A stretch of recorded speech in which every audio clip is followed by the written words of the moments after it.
I think I'm in the center. I am.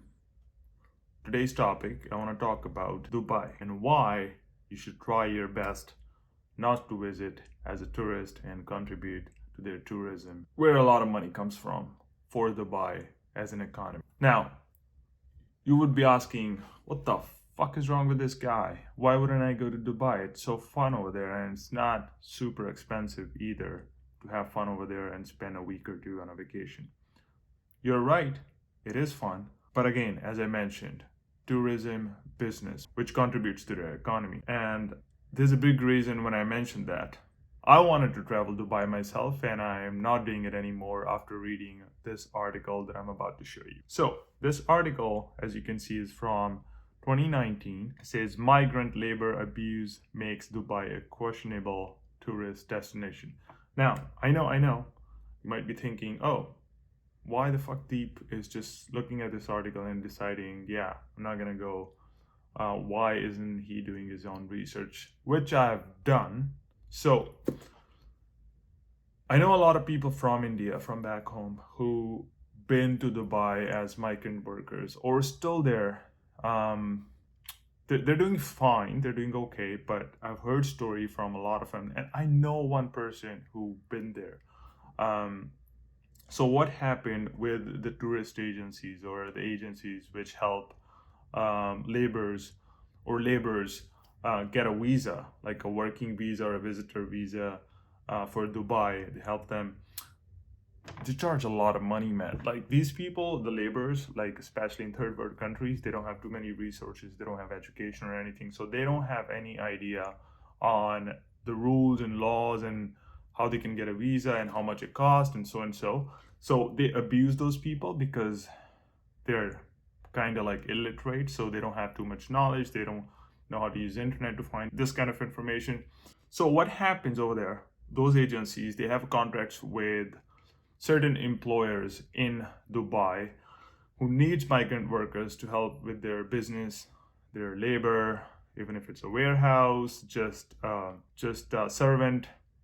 They do have servants, yes. As you all know, there's a lot of this shit ton of rich people in Dubai, and they do abuse a lot of migrant workers who work for them as, let's say, janitors slash servants slash maid, whatever you want to call it, slash butler. They don't really look like butlers and they don't get paid like butlers.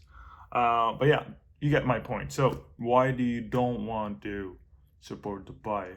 Because as I mentioned early on, migrant workers brought in to work on construction projects for the most part.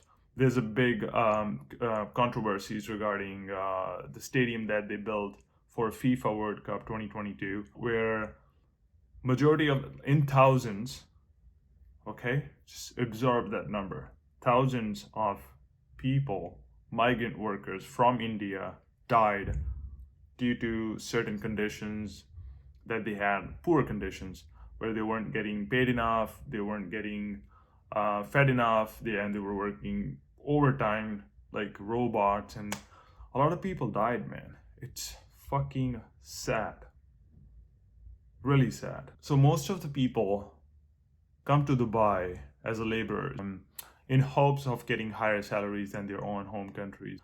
They come there, they want to work their ass off to this so that they can support their families back home, because they're not from rich family or upper middle class or middle class families. So they want to make money and save majority of it, like 50 to 60% of it, and send it back home, which I've done for 4 to 5 fucking years in my early 20s. Most of the migrant workers face brutal conditions, brutal work conditions, working 12 to 16 hours every fucking single day, even Sunday.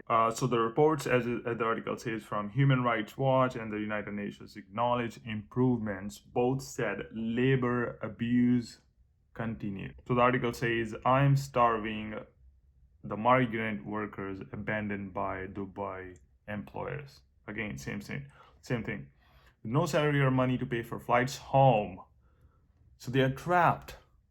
They're like animals in a cage. Passport is the strongest identity in the world that you can use to prove that, yes, it's me.